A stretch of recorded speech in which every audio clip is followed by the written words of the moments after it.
Hello भाई लोग, fact भाई पर स्वागत है। और आज क्रिस्टियानो रोनाल्डो को कौन नहीं जानता।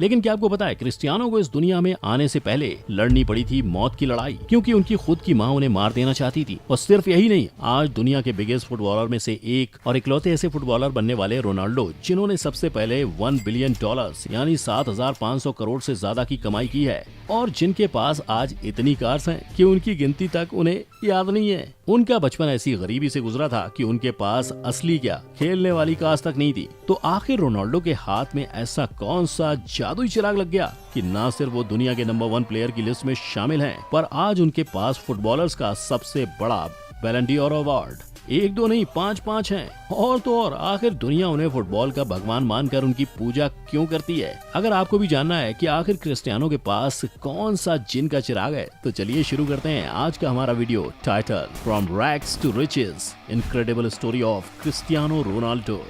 जिंदगी की हर लड़ाई को इंसान जीत सकता है अगर उसके पास अपनों का साथ हो, पर क्या हो अगर वही अपने आपकी जिंदगी की डोर को अपने हाथों से काटने लग जाए। और यही हुआ रोनाल्डो के साथ। जब रोनाल्डो की मां मारिया को ये पता चला कि वो अपने चौथे बच्चे के साथ पेट से है, तो रोनाल्डो की मां ने अपने इस बच्चे को इस दुनिया में आने से पहले इस दुनिया से बेदखल करने की ठान ली। पर रोनाल्डो की मां ये अपनी खुशी से नहीं, मजबूरियों के चलते करने वाली थी, क्योंकि रोनाल्डो के पहले ही मारिया के 3 बच्चे थे। पर मारिया और रोनाल्डो के पिता जोस अपने इन बच्चों को बहुत ही मुश्किल से पाल पा रहे थे, उनके लिए खाना जुटा पा रहे थे, और ऐसे में चौथा बच्चा उनकी मुश्किलों को और भी ज्यादा बढ़ा देता। इसलिए रोनाल्डो के माता पिता को ये कदम उठाना पड़ रहा था, और शायद रोनाल्डो यही मौत की लड़ाई हार जाते।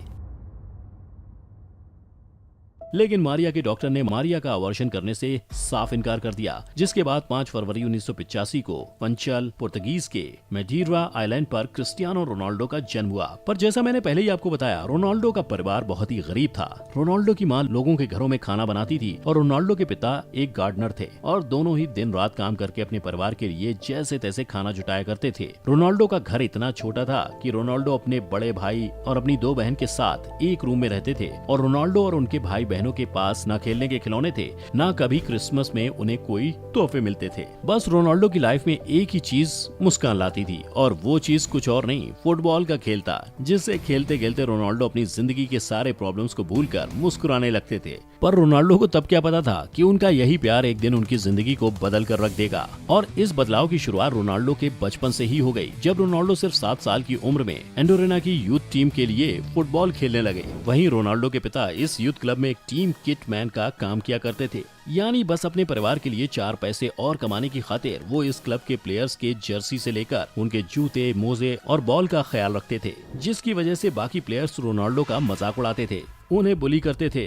और रोनाल्डो ने उनके मजाक को कभी अपने खेल के बीच में नहीं आने दिया। रोनाल्डो ने उनके तानों को और ज्यादा और मेहनत करने का रीजन बना लिया, और रोनाल्डो ने पहले से भी दुगनी मेहनत से अपने फेवरेट खेल फुटबॉल को खेलने की कोशिश की। पर पता है, रोनाल्डो को लोग बचपन में लिटिल क्राई बेबी बुलाया करते थे, और अब भी लोग रोनाल्डो को इस नाम से चिढ़ाते हैं। Hello guys, welcome to this new video. My name is Gaurav and in this video hello friends, मैं गौरव, और क्या आपको भी मेरी तरह एक यूट्यूबर बनना है? ऐसे ही कूल और अमेजिंग वीडियोस बनाने हैं, सुपर पावर से खोल्स जैसी बड़ी सी चीज से वाकिफ कराया था। लेकिन एक मिनट, क्या आपको वाकई में लगता है कि यूट्यूबर सिर्फ वीडियोस अपलोड करके यूट्यूब पर पैसे कमाता है? वेल, बिल्कुल नहीं। मुझे ही देख लो, 7 सक्सेसफुल चैनल्स, यूट्यूब इंडिया का टॉप साइंस चैनल, और 2 सक्सेसफुल बिजनेसेस, और ये सब की शुरुआत हुई सिर्फ और सिर्फ बस एक यूट्यूब चैनल से। इतना माइंड ब्लोइंगली बड़ा है यूट्यूब या किसी भी सोशल मीडिया प्लेटफॉर्म का पोटेंशियल। लेकिन एक सेकेंड, गौरव, ये सब करने के लिए मैं खुद का पैशन कैसे ढूंढूं?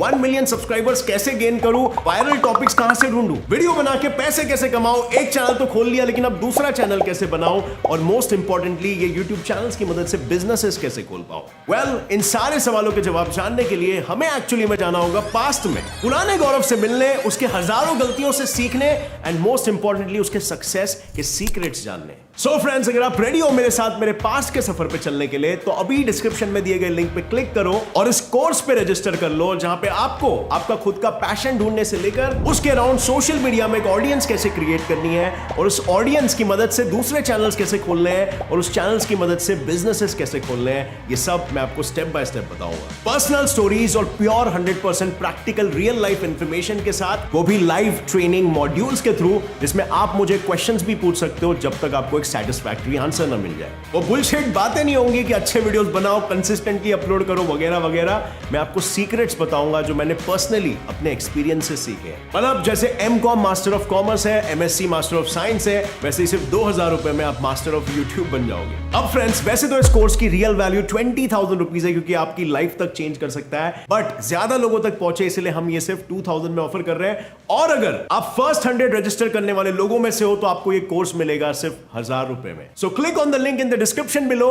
and let's get set fly your career.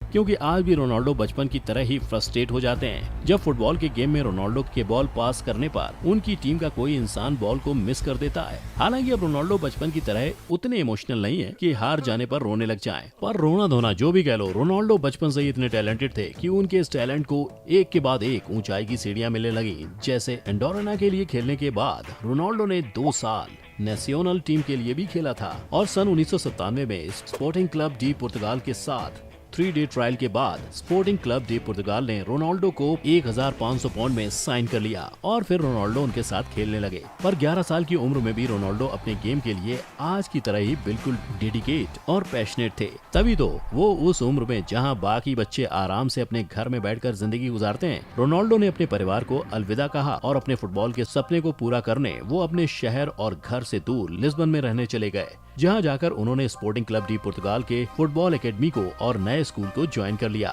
जहां वो पूरी मेहनत और अपने आप को पहले से बेहतर बनाने की कोशिश करते रहे। और उनकी मेहनत उन्हें तब तो नहीं, पर आज उस मेहनत का सूद समेत फल दे रही है। पर जैसे कहते हैं ना, हर खुशी में गम छुपा होता है, हर अच्छाई में कहीं ना कहीं बुराई का जन्म होता है। वैसे ही जैसे हर सक्सेस के पीछे हार का अंधेरा लोगों की जिंदगी के सूरज को डुबाने की कोशिश करता है, और ऐसे ही कई अंधेरों ने रोनाल्डो के फुटबॉल और तरक्की के रास्ते में आने की कोशिश की। अब रोनाल्डो के पास फुटबॉल खेलने का टैलेंट और उनकी कड़ी मेहनत का जज्बा तो था, लेकिन रोनाल्डो एक तरफ जहां फुटबॉल के लिए पागल थे, वहीं दूसरी तरफ उन्हें पढ़ाई से कोसों दूर रहना पसंद था। इसके साथ ही रोनाल्डो के गरीबी की दलदल का साया उनके पीछे लिस्बन तक आ गया था। यही नहीं, मडेरा से आए रोनाल्डो की भाषा लिस्बन के लोगों से अलग थी, जिसकी वजह से जब भी वो मुंह खोलते थे तब सब उनका मजाक उड़ाने लगते थे। इसी के चलते रोनाल्डो लिस्बन के बच्चों से बात नहीं कर पाते थे। यही सब वजह थी रोनाल्डो टीचर्स और स्टूडेंट्स के बीच सिर्फ एक बुरे स्टूडेंट थे, जिसके चलते रोनाल्डो को बहुत बुली किया जाता था और टीचर्स भी उन्हें भला बुरा कहने से नहीं चूकते थे। लेकिन ये सब कुछ चुपचाप सहने वाले रोनाल्डो के सब्र का बांध तब टूट गया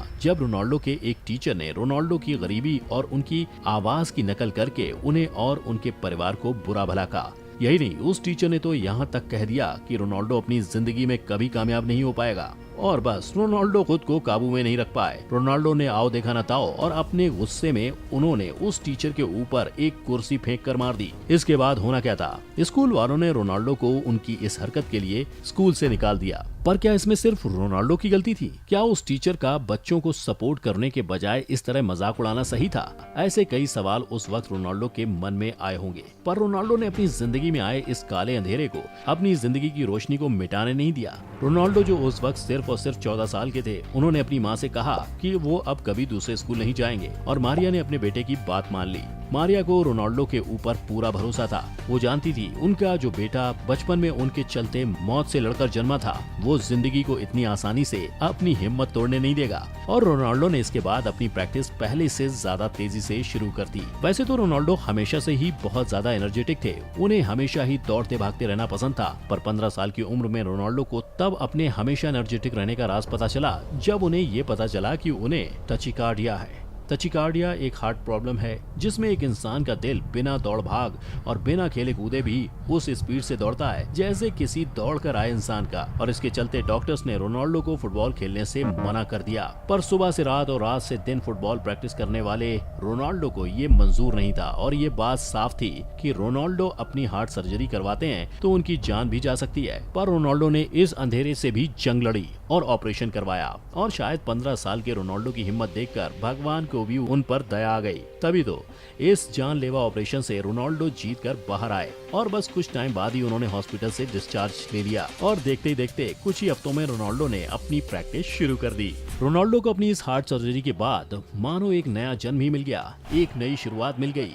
पर ये नई शुरुआत अकेले नहीं आई थी। इस शुरुआत के साथ रोनाल्डो को सफलता की वो सीढ़ी मिली जिसकी वजह से वो फुटबॉल के बादशाह के तख्त पर बैठे हैं। तो पूरी कहानी ऐसे है। स्पोर्टिंग क्लब डे पुर्तगाल के लिए खेलने वाले रोनाल्डो ने 7 अगस्त 2003 को मैनचेस्टर यूनाइटेड के साथ एक मैच खेला था, जिसमें मैनचेस्टर के पहुंचे हुए खिलाड़ियों की 3-1 से हार हो गई थी। पर अपनी हार के बावजूद मैनचेस्टर यूनाइटेड की टीम रोनाल्डो के खेल से इतनी इम्प्रेस थी कि उन्होंने अपने मैनेजर एलेक्स फर्गुसन के पास जाकर उन्हें किसी भी तरह रोनाल्डो को टीम में शामिल करने की रिक्वेस्ट कर दी। और अपनी टीम की तरह ही 18 साल के रोनाल्डो से इम्प्रेस्ड एलेक्स फर्गुसन ने भी अपनी पूरी जान और पैसा लगा दिया और 12.24 मिलियन पाउंड यानी 126 करोड़ में उन्होंने रोनाल्डो को अपनी टीम के लिए 12 अगस्त 2003 को साइन कर लिया, जो उस समय किसी भी 18 साल के प्लेयर को साइन करने की सबसे बड़ी रकम थी। यही नहीं, रोनाल्डो पहले पुर्तगीज प्लेयर थे जिन्हें मैनचेस्टर यूनाइटेड ने अपनी टीम में शामिल किया था। और टीम में शामिल होने के बाद एलेक्स ही वो इंसान थे जिन्होंने रोनाल्डो को नंबर 7 की जर्सी दी थी, जो आज तक रोनाल्डो की जर्सी का नंबर है।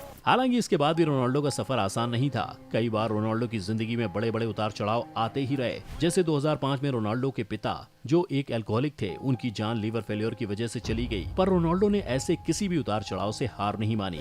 सन 2009 में रोनाल्डो ने मैनचेस्टर यूनाइटेड को बाय बाय कहा और रियल मैड्रिड की टीम में शामिल हो गए। और आप जानकर हैरान होंगे कि रियल मैड्रिड ने रोनाल्डो को 823 करोड़ से ज्यादा में साइन किया था। बस सिर्फ यही नहीं, उसके बाद सन 2018 में रोनाल्डो ने जब जुवेंटस के साथ 4 साल का कॉन्ट्रैक्ट साइन किया तो उसकी कीमत 876 करोड़ से भी ज्यादा थी। और ये कीमत किसी भी 30 साल के ऊपर के फुटबॉल खिलाड़ी को मिलने वाली सबसे बड़ी रकम थी। और रोनाल्डो ने अपने पूरे फुटबॉल करियर में अब तक 32 मेजर ट्रॉफीज जीती हैं, जिनमें से 7 लीग टाइटल्स की हैं, 5 UEFA चैंपियनशिप लीग्स की हैं, 1 UEFA यूरोपियन चैंपियनशिप की और 1 UEFA नेशनल लीग की है। यही नहीं, रोनाल्डो के पास फुटबॉलर्स का सबसे बड़ा अवार्ड बैलन ड'ओर है। एंड माइंड यू, उनके पास ये सिर्फ एक नहीं बल्कि 5 हैं। आज रोनाल्डो के पास 1.7 मिलियन यानी 12 करोड़ की बुगाटी और इस जैसी कितनी ही कार्स हैं। इसके अलावा रोनाल्डो के पास 36 मिलियन डॉलर्स का प्राइवेट जेट है, जिसमें 18 लोग बैठ सकते हैं। और सबसे बड़ी चीज जो किसी भी प्लेयर के पास नहीं होती, वो है खुद का म्यूजियम। रोनाल्डो के पास अपना खुद का एक म्यूजियम मौजूद है, जहां उनकी ट्रॉफीज और गोल्डन बूट्स का कलेक्शन है। और ये म्यूजियम मैडेरा आइलैंड पर खड़ा है। और रोनाल्डो को अपने पैसे सिर्फ शानो शौकत का तमाशा करने के लिए नहीं, पर सही कामों में लगाने के लिए इस्तेमाल करने भी आते हैं। तभी तो रोनाल्डो ने अपने पैसे अपने ऑर्फनेज में लगाए हैं, जहाँ 600 से ज्यादा बच्चों की जरूरत का खर्चा रोनाल्डो खुद ही उठाते हैं। और रोनाल्डो हमेशा ही डोनेशंस भी करते रहते हैं, ताकि वो उन लोगों की मदद कर सकें जो उनके बचपन की ही तरह एक सपना लिए गरीबी की चादर में अपनी जिंदगी बिता रहे हैं। अरे रुको, जाने से पहले 3 केपेबल लोग जिन्हें मैं खुद सिलेक्ट करूंगा, जो मेरा कोर्स अटेंड करेंगे और अपना खुद का चैनल बनाएंगे, उन्हें मैं फीचर करूंगा पर्सनली अपने चैनल पर। तो जल्दी रजिस्टर करो। पहले 100 लोगों के लिए कोर्स प्राइस है सिर्फ 1000 रुपए। Click on the link in the description and let's get set fly. और जैसा मैंने इंट्रो में सवाल किया था, रोनाल्डो के पास आखिर कौन सा अलादीन का चिराग है, तो आई एम श्योर रोनाल्डो की कहानी सुनकर आपको ये तो समझ आ ही गया होगा कि रोनाल्डो के पास कोई चिराग विराग नहीं है, बल्कि रोनाल्डो के सक्सेस और अमीरी के पीछे उनकी मेहनत और लाखों मुसीबतों के बावजूद अपने सपने को गिव अप ना करने का जज्बा है। और अगर आपका भी कोई सपना है तो अपने सपने के लिए लड़िए, क्योंकि आपके सपने की लड़ाई आपको ही लड़नी होगी और उसे पूरा भी करना होगा। अगर आपको भी रोनाल्डो की गरीबी से अमीरी तक का सफर पसंद आया हो तो कमेंट सेक्शन में मुझे बताना मत भूलना। वीडियो पसंद आई हो तो वीडियो को लाइक एंड शेयर करके अपना प्यार देना। और अगर आप पहली बार मेरे चैनल पर आए हो तो ऐसे ही अमेजिंग वीडियोस देखते रहने के लिए मेरे चैनल को सब्सक्राइब कर लेना। फिर मिलेंगे। जय हिंद।